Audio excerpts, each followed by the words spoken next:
Liga sa NCAA Season 94, only here on SNA. Halftime na at ang halftime score ay 48-44 lamang ang LPU. Pero ngayon, makikipagkulitan muna tayo kasama ang isa sa mga PE teachers ng Letran na si Sir Russell Tropa.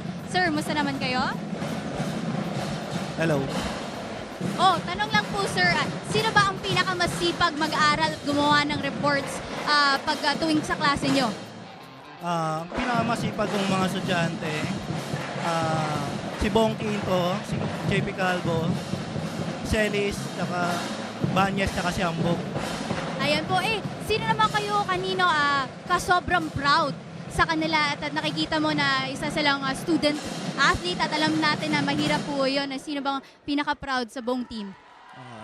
Pinaka-proud ako doon sa dalawa naming main man player na si JP Calvo tsaka si Bong Quinto. Kasi nakita ko yung development nila at mula nung nag-last championship namin noong 2015.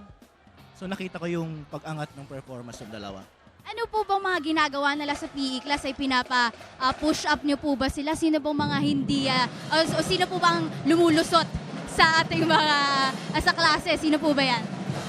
Ang madalas sa akin umattend yung mga, kasi sila JP Calvo at saka si Bong Quinto, ngayon ay graduate na sila sa PE class namin. So, ang umattend na lang sa akin itong dalawa, yung tatlo, si Jason Celis, tsaka si Ambog at tsaka si Banyes. Always lang nilang binibisita yung class namin. Chine-check nila yung classmate nila kung kamusta na sila. Pero during our first meeting o second meeting, medyo nag-excel dito sa quizzes namin si Banyes kasi nakikinig siya sa mga lesson at sa mga classmate niya. Sumukha wala naman pong masyadong makulit sa team? Wala naman. Siguro part ng pagiging collegiate, magiging college student. So, kasama yun sa pagiging makulit nila during. Alright, so happy teachers or happy World Teachers Day po kay Sir Russell Tropa. At alam nyo, kayo po ay isa sa mga nag-contribute as to who they are now. Ayun po. Pero alam nyo guys, na kahapon sa SCCR meron tayong NCAA on tour. Kanina rin ay meron ding NCAA on tour sa Mapua at maraming nangyari gaya ng mga guest performers, Battle of the Bands at pa rin ang kanilang watch party. Kaya naman mga kapamilya, gamitin nyo ang hashtag na NCAA Season 94 at hashtag Galing NCAA for today's game. At narinig na natin ang pinakabagong tunog ng MOR at dahil we got more, meron pang aabangan ang bawat kamorkada. Saan mong sulok ng bansa, isang pamilya nating mapapanood for the very first time ang MOR Philippines' official music video sa October 7 sa Gandang Gabi Vice. Sabagan natin yan at mag-post na rin kamorkada gamit ang hashtag na hashtag MOR Philippines. Be a kid again with Kidzania Manila's annual Back to Kids event this October 19. Celebrate Halloween Back to Kids. Tickets are priced at 600 pesos for students or 750 pesos for every early birds if you buy through KTX. Fun activities await, so book now. For more information, visit kidzania.manila.com. Babalik ang NCAA Season 94 only here on SNA.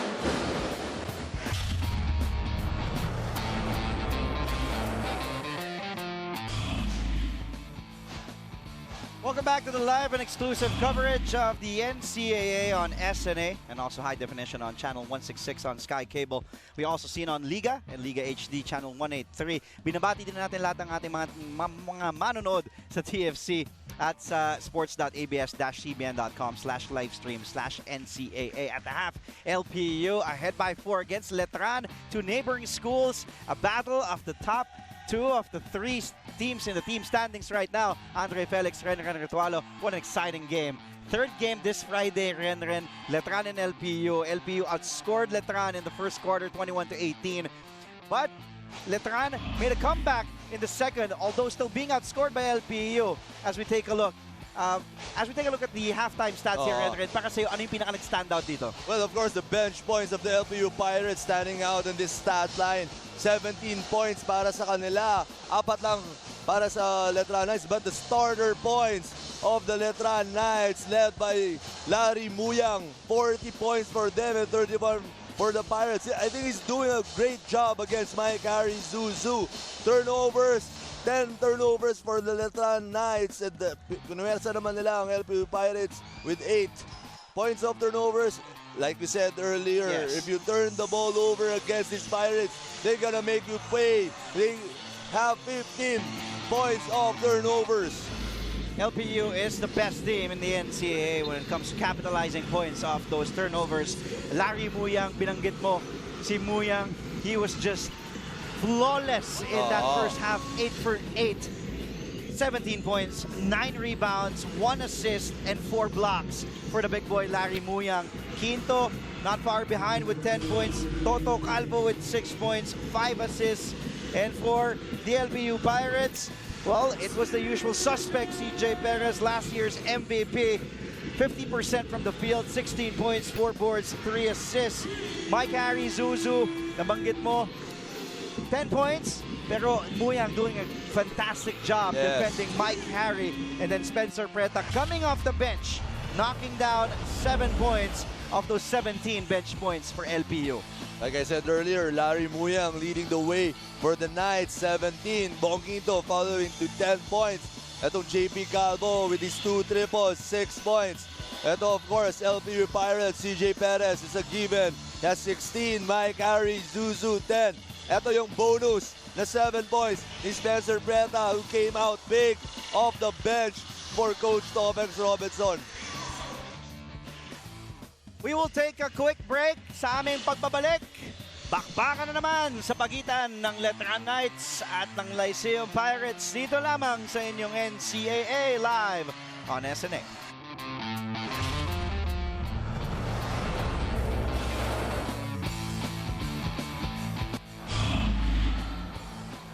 Third quarter about to begin between the Lyceum of the Philippines University against the Colegio de San Juan de Letran.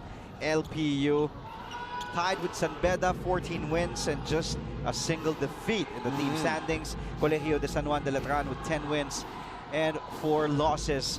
As for the Pirates, they just want to solidify their spot. They're assured already of at least a playoff or a Final Four. Ito naman Letran, they also want to secure their spot in the Final Four. And who knows, because may mga games pa, may mga remaining games pa tayo. Mga pwede bang pagbabago sa ating team standings. Well, speaking of San Beda, Evan Nele is in the hospital right now. He's watching us. So may viral infection siya, so he's in the hospital. He's confined there. Magaling ka, Evan. Get well to you, Evan Nele. Kanina nanood ako halftime. Galing ng mga cheer dancers. Letran, no? Ako natatakot para sa kanila. Taladua. Batelier knocks down the 3 to start the third period. Cuts this deficit to 3. Batelier off the bench for Coach Jeff Napa. Stepping up on the plate. Kaduyak attacks.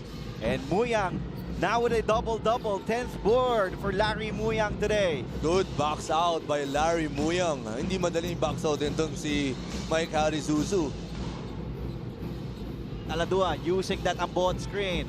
Taladua trapped now to Calvo. Spinning. Oh, difficult shot for JP Calvo against JC Marcelino. Mahirap na tira yon para kay JB Calvo. Cross court. Nice up fake by Kaduyak. Freeing for 3. No, misses that triple. Now here's Calvo. Nakita niya, he doesn't have the numbers. Now here's Batelier. To Muyang. And Larry Muyang still perfect from the field. 9 for 9. 19 points for the big boy. Pinakain nata ni Muyang itong mga guards. Siyang recipient lagi ng mga assist passes. But itong si Mike Arizuso, enough is enough. Answering back on his version of a 3-point play. Second personal foul called on Larry Muyang. Now Mike Harry back at the line. The 15 assist ata ng Letran. More than half of that, si Muyang yung sumushoot eh. I don't doubt that. Tingnan natin numbers ni Muyang in 19 minutes. Look at the numbers here. 19 points, perfect from the field, 9 of 9, 11 rebounds, and 4 blocks para kay Larry Muyang. Grabe na laro na ito ni Muyang. Solid game. Yeah, hindi lang For sa Muyang. opensa, pati sa depensa. Oh, unforced turnover by Taladua. Yan yung mga nakakapanghinayang na mga turnovers.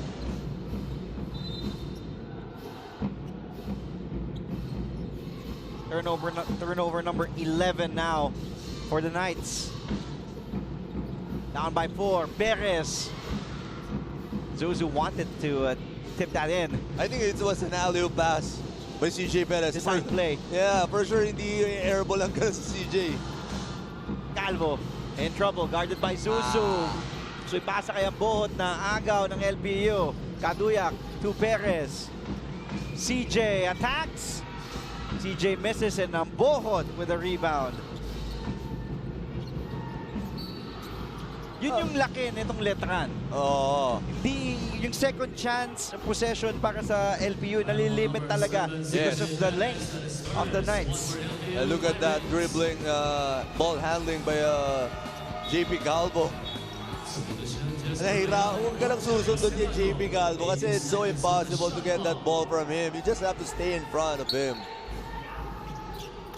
Oh, knockout play. Oh, almost. Sorry, miss for Taladua. Now here's Ayaay. Ayaay, the stop and pop. Using the glass, and Muyang grabs another rebound. 12 boards already for Larry Muyang today.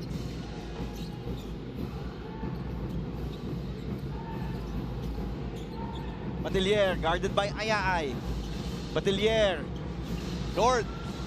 Muyang, another rebound. I believe that will be the first miss of Larry Muyang. And Ambohot picking it up. He will head to the line for 2. Let's go back to Miss Aya de Quiros. Aya? Yes, Andre and Renren, nakausap ko tong assistant coach ng Letran Knights na assistant coach Chico Manabat, at sabi niya ay masyado sila nang gigil kaninang first half at dahil daw hindi sila nanalo sa LPU nung huling laban nila, at sabi nila ay sa minamadali ang laro ay madali rin daw magkamali. So in this second half, they want to slow things down, paniwalaan ang game plan at lalo nang paniwalaan ang mga sarili nila. Well, let's see how this pans out in the third and fourth quarter. What do you think, Andre and Renren? Well, still a long way to go. That's what we think. Aya, sayang yung mga free throws ni Jeremiah Taladua. That's Calvo. There on your screens. Still a close game. Perez. Here's Ayaay, the long one. No. Makukuha ni Calvo. Looking ahead. And look at JC Marcelino, just really all over JP Calvo in this game. Well, you have to match it up. Itong yung effort na binibigay ni JP Calvo. Pero hindi mo naman matatawaran yung binibigay na effort din ni Marcelino defending him. 6 points, 2 out of 9 from the field. Itong si JP Calvo with 5 assists and 5 turnovers.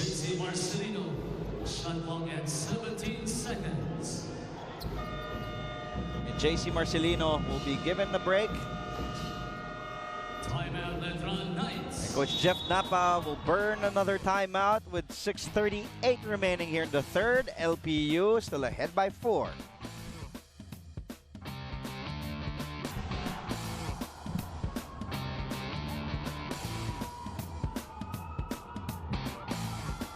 Again, greeting everybody. Thank you so much for tuning in to SNA and SNA HD channel 166. Also, you can watch us wherever you may be on your phones or on your tablets.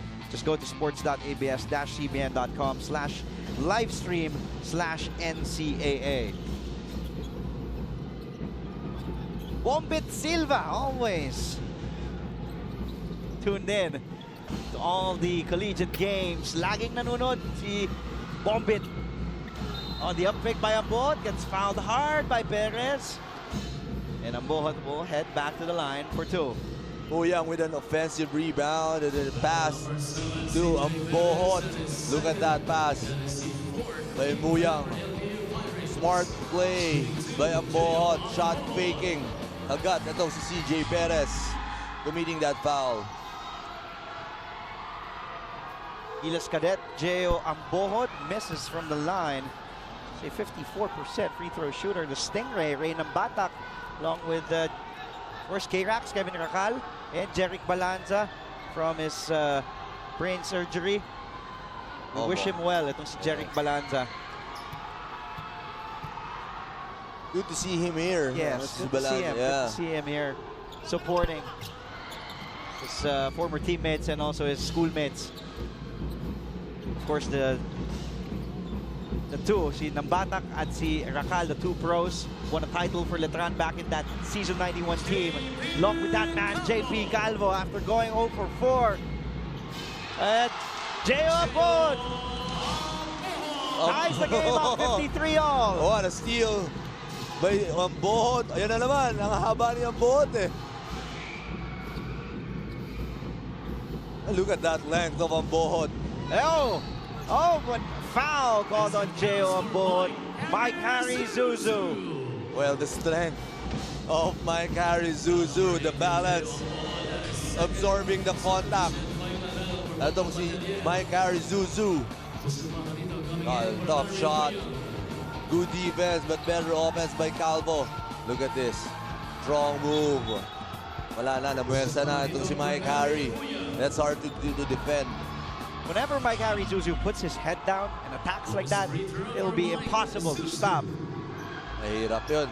It's a big task.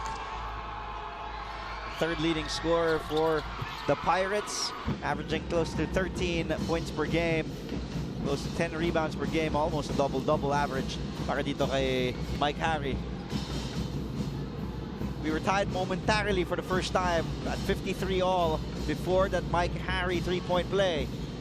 Under 6 to go here in the third. Calvo may have forced that shot. And ang bola ay mananatili sa Letran.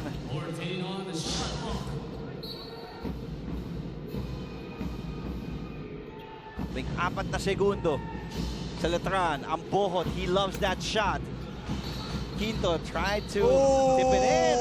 But a foul, that will be number 4 on Bong Quinto. That's gonna be big. They struggled without Bong Quinto inside the floor. They started the third quarter with Taladua replacing him, but Jeff Napa realized na wala sila nakuha kay Taladua. That's why pinasok niya kagad si Quinto. They have to pay that price. And Bong Quinto will have to sit down with 10 points, 4 boards, and 3 assists, and 4 personal fouls. Valdez inside. Kaduyak, the up and under move. Well, he's a big guard. That's si Kaduyak. He can post up any guard in the league.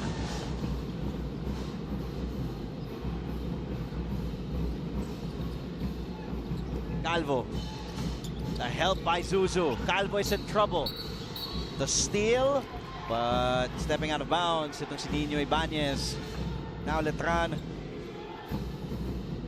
hasn't scored in the past few minutes. LPU on a 5-0 run. Calvo attacking Ibanez. Calvo, wala. Pajarito gets fouled. Wow. Nakakaba talaga, Pajarito. Crashing the boards, pero makikita mo din doon, lumilipad si Ambohot to get that offensive rebound. You rarely see LPU na nahihirapan crashing the boards. Yes. But against this tall, lengthy Letran squad, talagang, props to the big boys of Letran. Doing a good job boxing out. Mike Harry Zuzu, CJ Perez. And that's not an easy task to do, boxing out those guys. Totoo yan. Pero they have to make those free throws. Itong Letran Knights. 4-point lead by the red shirts. Oh, nice tap by Ambohot. Nakuha ni Yu. But Fran Yu with a turnover off to Kaduyak. Kaduyak, deceiving play. The pass fake all the way. Actually, hindi lang yung play yung deceiving. Pati siya mukhang deceiving eh. Look at his size, but he's so shifted to si Kaduyak with that great move. Oh, Fran Yu. After that turnover, then the air ball. Back to LPU. And here's Zuzu all the way. Plus the foul. Calvo and Fran Yu doesn't want to step up and get that foul or an offensive foul. Look at that in and out play. And then the pass fake for Vivo. V11, perfect shot. Gusto mo makita yung sagasa ni Mike Harry Zuzu. Tumabi na kayo. Tumabi yung dalawa eh. Oh. Wala gustong humarang eh. And if you're gonna foul someone like that, make sure he doesn't make the basket. That's an easy said and done. That's Against Mike Mike Harry Harry. Zuzu, Efranio yun, tsaka si Calvo. Baka pag nilambitina mo yun, sasama ka pa sa ring nun eh. Silang dalawa. Bubuhatin ka pa paakyat. Oo eh. Franyu, nahihirapan against Perez. Perez tinamaan. Letran, free throw story. 8 out of 17. They're getting the attempts. Etong Letran Knights. But they're struggling. I think they're shooting what? 50% from the area. Itong Letran Knights. Calvo being chased down by Valdez. And Ibanez, there's Batelier. Hinihingi ni Fajarito. The double comes. Inside to Muyang. The up fake. Muyang. And Muyang. 10 of 11 from the field. 21 points. 15 rebounds. And 4 blocks for the big boy today. Well, that's against Mike Harry Zuzu. Yung 21 points ni Larry Muyang. Offensive foul by Zuzu. You have to appreciate the patience of Larry Muyang. Creating that shot for himself earlier. He made a shot fake and then a teardrop. 12 turnovers for Letran, 10 naman para sa LPU. Muyang makes it look so easy, no? Against a Mike Harry Zuzu. Ang bilis ng paa niya eh. For his size, ha? Yes. And tama ka eh. Against a Mike Harry Zuzu who's very athletic. Totoo yan. Ranyu tries the 3. And Mike Harry grabs rebound number 8. Uy! Oh! Di sila nagkaintindihan. I saw that coming. Pagkapasa pa lang niya, JC Marcino just standing up. Ayan no, nakatayo lang siya. Oh, layo ng pasa eh. Di sila nagkaintindihan dalawa. 63 for the LPU Pirates, 56 for the Letran Knights. Calvo against JV Marcelino.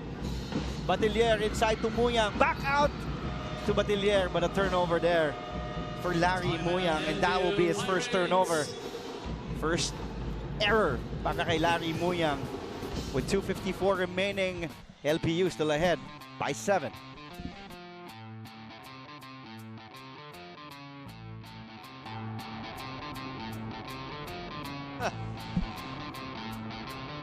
Again, we had 2 games earlier.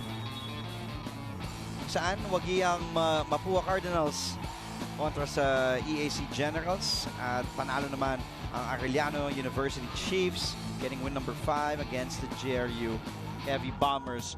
Our third offering this Friday afternoon. Busy siya on the phone. May kausap siya. Mukhang may gustong humabol sa game. We have games on Tuesday. 2 games, Letran and San Sebastian, and then the second game will feature the Perpetual Health Altas and the EAC Generals. Perez wanting to thread the needle, wanting to go to Ibanez. Ball will stay with the Pirates. 14 on their shot clock. Marcelino. Here's Zuzu. Back to JC Marcelino. Now to Perez. Extra pass. JV hanging in the air. Wow! What a shot by JV Marcelino. Tinago yung bola sa likod ng ulo niya. The hang time there by JV Marcelino. In the lead now. This is the biggest of LPU at 9 points. Marcelino to Marcelino! Oh, but a whistle away from the ball. Sayang, almost a highlight play from the Marcelino twins. Here's that extra pass, and then JV. Eh, tinago sa ulo eh. Oh. Against Muyang. He knows that Muyang already has 4 blocks in this game. Oh, what a body control.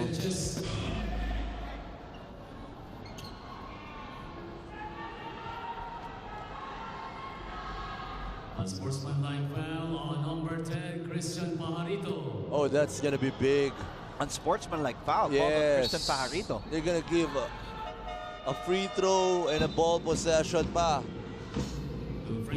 And that happened while the ball was on the other side. Oo. May konting commotion between Pajarito and Zuzu. Yep. So now Zuzu at the line. And he misses the free throw. Mukhang napaganda pa. Kasi may layup na kaagad ni Marcelino kanina eh. Good. But Zuzu splits the charities plus the possession. Tingnan natin dito rin, ha. Pajarito will miss and then tapikan. It is there at the bottom left. Parang hinawakan niya itong si Mike Harry. Well, they have to make a stop here. Lumalaki na yung lamang ng LPU Pirates. JV. Ibanez for three. Offensive rebound for CJ Perez. Zuzu. Over Muyang. Another offensive rebound but taken away by Batelier. Batelier, he doesn't have the numbers. He's stripped away by JC Marcelino. Ball will stay with the Knights. Grabe yung effort na ito ni JC Marcelino. Well, they're not giving up on a play.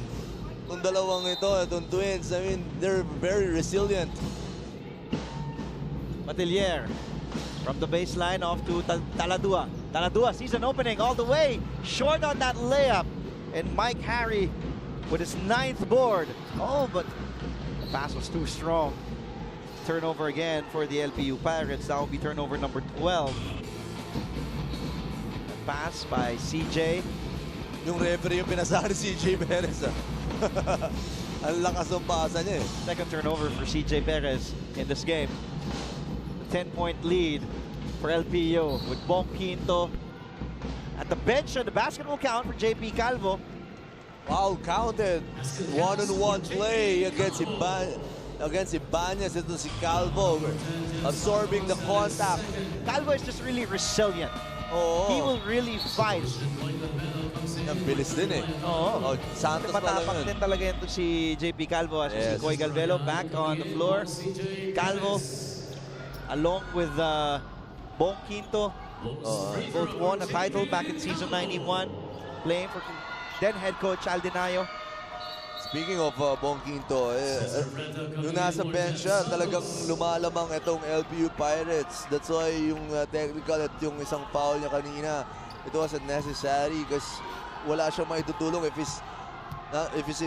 he's on the bench. While Calvo now has 10 points, big that 11 points, 5 assists for him. Pambasa 7 kalamangan ng LPU. Oh, and Mike Harry Zuzu losing a handle on the ball might have forced the issue. Sorry siya kagad kay Coach Topex Robinson. Well, it's a different story if Smuyang if it's in front of him. Talagang harangan talaga siya ni Muyang. Calvo inside to Muyang. Woo! What a game for the big boy Larry Muyang. 23 points. Actually, JP Calvo, another turnover. Unforced turnover by the Pirates. Parang two passing errors na sila this quarter. One from CJ Perez, now it's from Ayay. 6 turnovers for the LPU Pirates in this third quarter alone. Grabe mag-create to si Calvo. Matelier to Calvo. Oh, bang! Bang! Bang! JP with a 3! Big shot by JP Calvo, cutting the lead to 2. An 8-0 run. Before that basket by JV Marcelino, picking up the board. The miss by his brother JC. Marcelino hounding Calvo. Shot clock is dead. Last second shot now for the Letra Knights in the third. Calvo, big 3. Woo! 4-point lead, JP Calvo ending the quarter with a 3-pointer.